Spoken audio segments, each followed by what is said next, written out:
आज आरके ने सेट पर मेरा फोन तोड़ दिया और फिर मुझे पता चला कि मुझ पर नजर रखने के लिए उसने 3 जासूस रखे।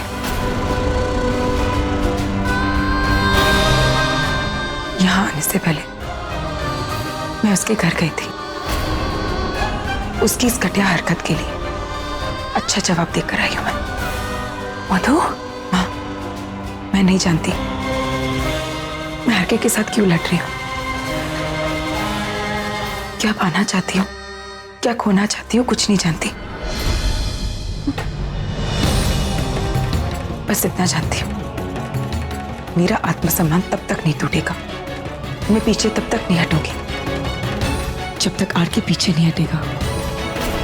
माँ, मुझे उसके चेहरे पर पछतावा नहीं देखना,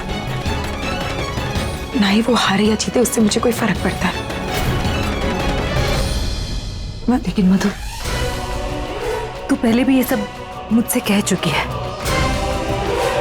तो अब ये सब कुछ कहने का क्या मतलब है? और वैसे भी तू मेरी सुनती कहाँ है? मतलब है माँ, माँ तेरी मर्जी मान लेना, मतलब मेरी हार है। और मुझे याद नहीं है कि कभी तूने ऐसी सीख दी हो कि मधु हमें जिंदगी में हार मान लेनी चाहिए।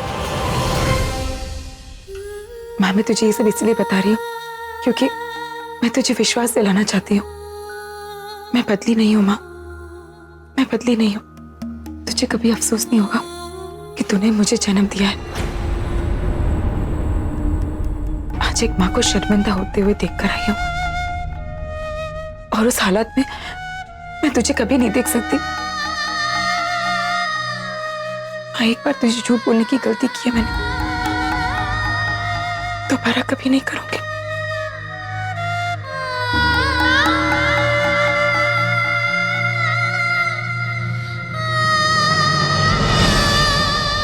तुझे मुझ पर विश्वास है ना? बोल ना माँ।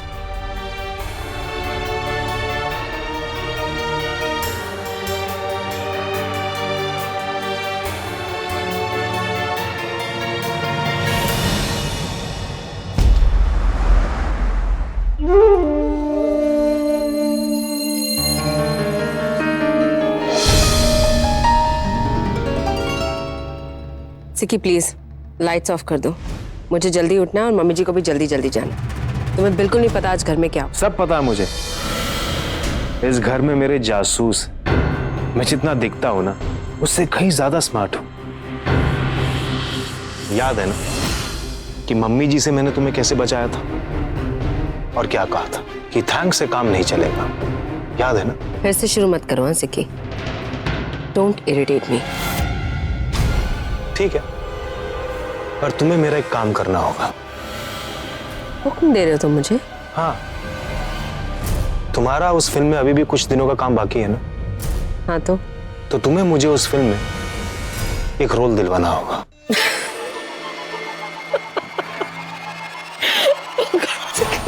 तुम्हारा सेंस ऑफ ह्यूमर मानना पड़ेगा, तुम और आरके की फिल्म में it's the joke of the decade. ओ दीपाली सिकंदर भाटिया, अगर तुमने मुझे रोल नहीं दिलवाया ना तो जोक तो तुम्हारी जिंदगी का बन जाएगा। मत करना ये नादानी, वो आइटम पुरानी, वरना खत्म हो जाएगी तेरी मेरी तोता मैना की ये कहानी। धमकी दे रहे हो तुम मुझे? इतनी देर में समझी वाइफ? अगर मैंने मम्मी जी को बता दिया कि मैंने तुम्हारे और आरके के बीच में क्या देखा था तो तुम इस कोठी से सीधा चौल में ट्रांसफर हो जाओ। सिकंदर भाटिया, तुम मुझे ब्लैकमेल कर रहे हो? वाकई जितने दिखते हो उससे ज्यादा स्मार्ट हो। आदाब। अच्छा प्लान है, पर एक छोटी सी बात पर तुमने ध्यान ही नहीं दिया। मम्मी जी इस वक्त सो रही हैं और कल वो सुबह सुबह जल्दी चली जाएंगी, तो तुम्हारे पास टाइम कहाँ रहेगा उनसे कुछ भी कहने का? My dear love. So now I have a plan for you.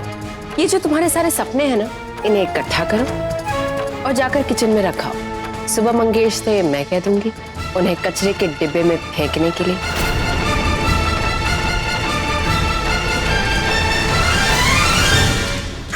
Night darling.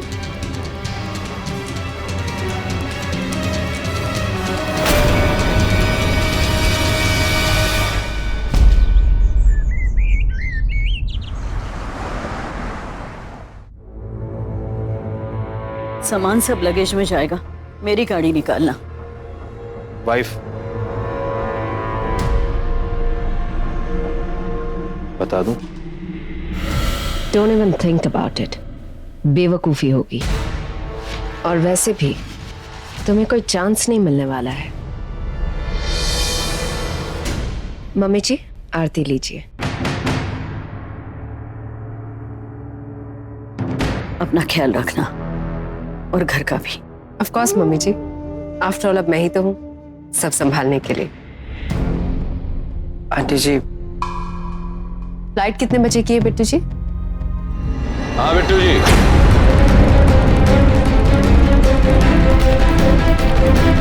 Flight कितनी बजे की है? 12 बजे की।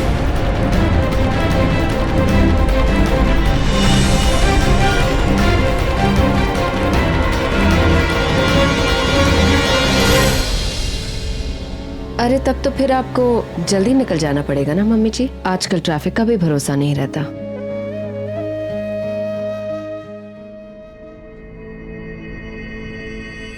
बताइए बिट्टू जी, टिकट्स बिजनेस क्लास हैं या नहीं?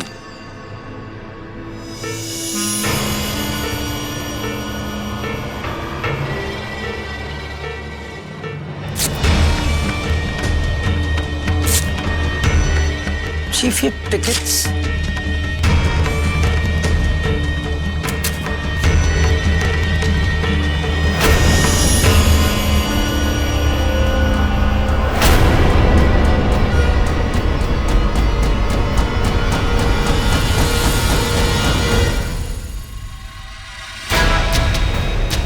कोई बात नहीं बिट्टू जी, मेरी सीट कंफर्म है। मंगेश, सामान गाड़ी में रख दो। मंगेश, सामान माँ के कमरे में रखो, कहीं नहीं जा रही हैं आप। ना आपका सामान कहीं जा रहा है ना आप। मंगेश, सामान गाड़ी में रखो। मंगेश, सामान माँ के कमरे में रखो। सामान गाड़ी में रख दो। कहीं नहीं जा रही हैं आप। मंगेश, सामान रखो कहा ना। मंगेश, सामान माँ के कमरे में रखो। ए, तेरे शूटिंग की कोई असिस्टेंट नहीं हूं मैं, जो तू हुक्म करे और मैं चुपचाप सुन लूं। अगर तू चाहता है मैं दिल्ली ना जाऊं तो फिर तुझे तो फिर मुझे मधु से माफी मांगनी होगी, यही ना?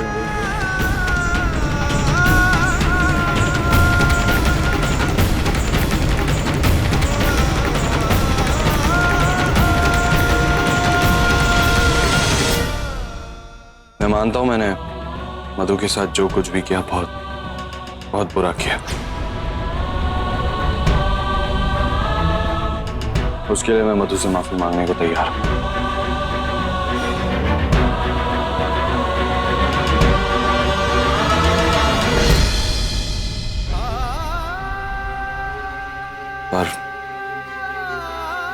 पर आप मुझे छोड़कर मत जाइए। आप अगर मुझे छोड़कर चली गई तो मैं अकेला पड़ जाऊंगा।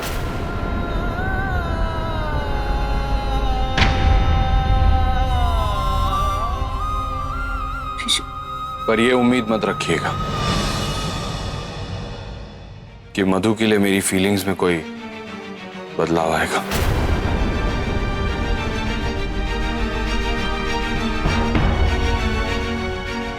चाहती तो अब भी मैं यही हूं कि मधु के लिए तेरी ये भावनाएं कभी ना बदले।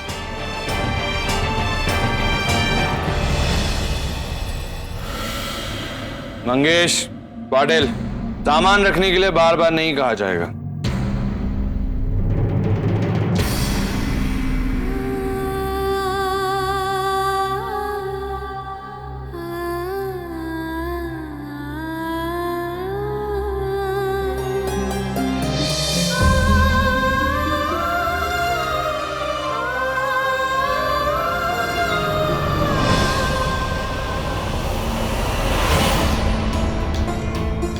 अब तो बहुत वक्त है ना मेरे पास मम्मी जी को सब कुछ कह देने के लिए। और अगर तुम चाहती हो कि ऐसा ना हो तो फिर फाइन, जैसा तुम चाहते हो वैसा करने की कोशिश करूंगी। कोशिश नहीं, कामयाब होना होगा वाइफ।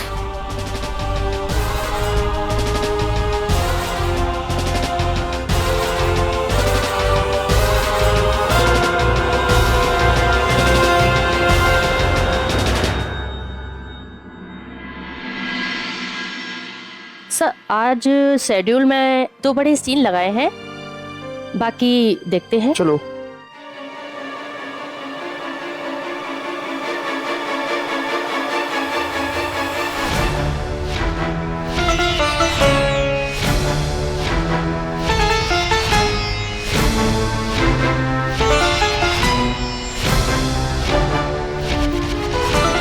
अगर तू चाहता है मैं दिल्ली ना जाऊं तो फिर तुझे तो फिर मुझे मधु से माफी मांगनी होगी। मैं मधु से माफी मांगने को तैयार हूं।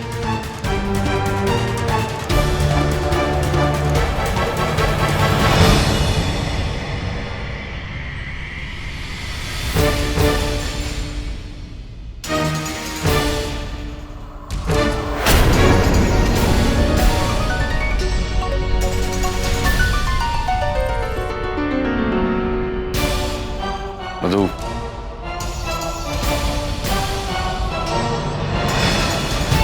मधु, मुझे तुमसे कुछ बात करनी है।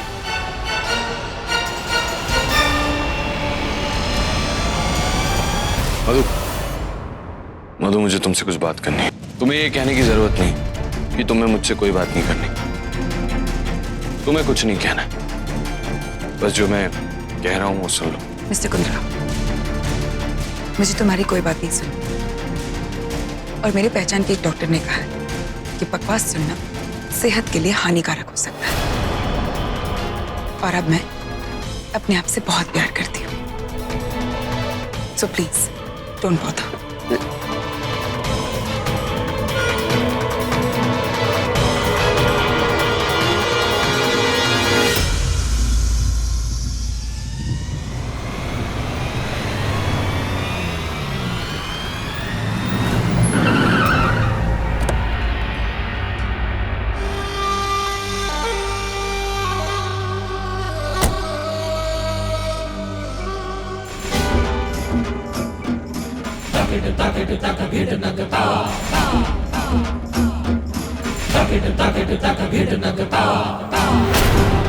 उसने कहा कि वो मेरा बुरा हाल करेगा, मैं कभी भी चल नहीं पाऊंगा।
अरे क्या कर रहे हो?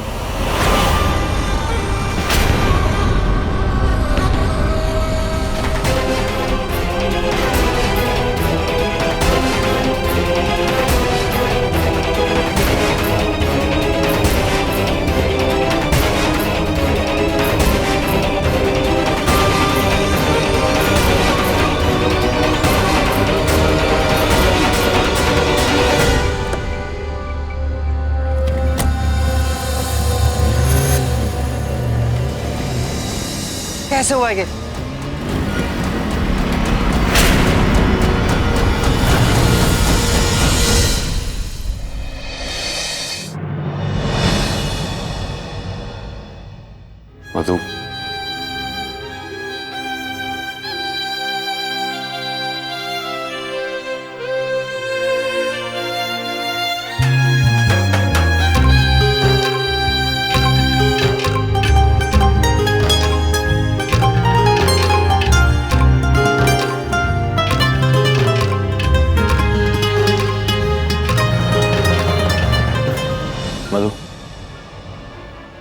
तुमसे कुछ बात करनी है।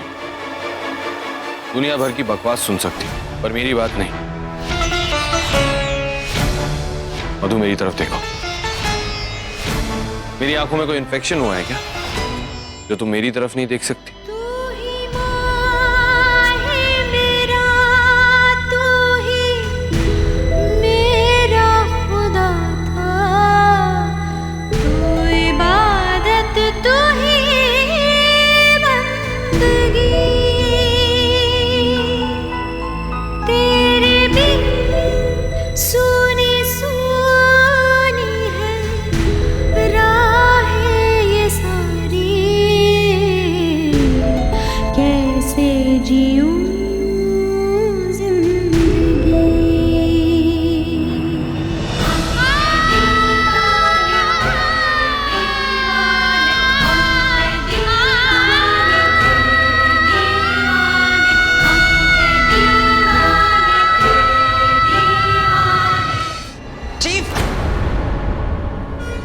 चीफ वो बाहर बाहर गार्ड।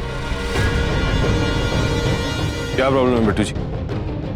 आपको देख नहीं रहा मैं मधु से कुछ बात कर रहा हूँ? चीफ आप चलिए, मेरे साथ जरूरी है, प्लीज।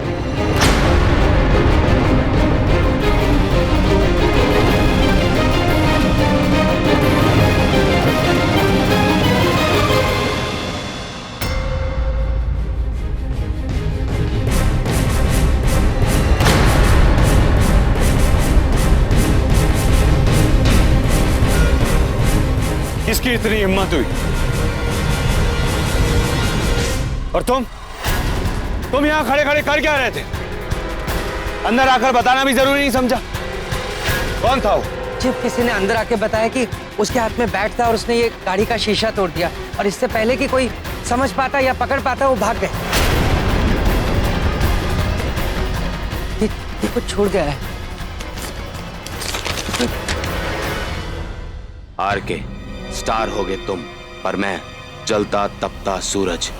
तारे उम्र लिखा के आते हैं, टूट कर बिखर जाते हैं, पर सूरज जिसने करीब आने की जरा जुर्रत की, ऐसा जला कि किसी नदी नहाले में बहाने के लिए राख भी नहीं मिली।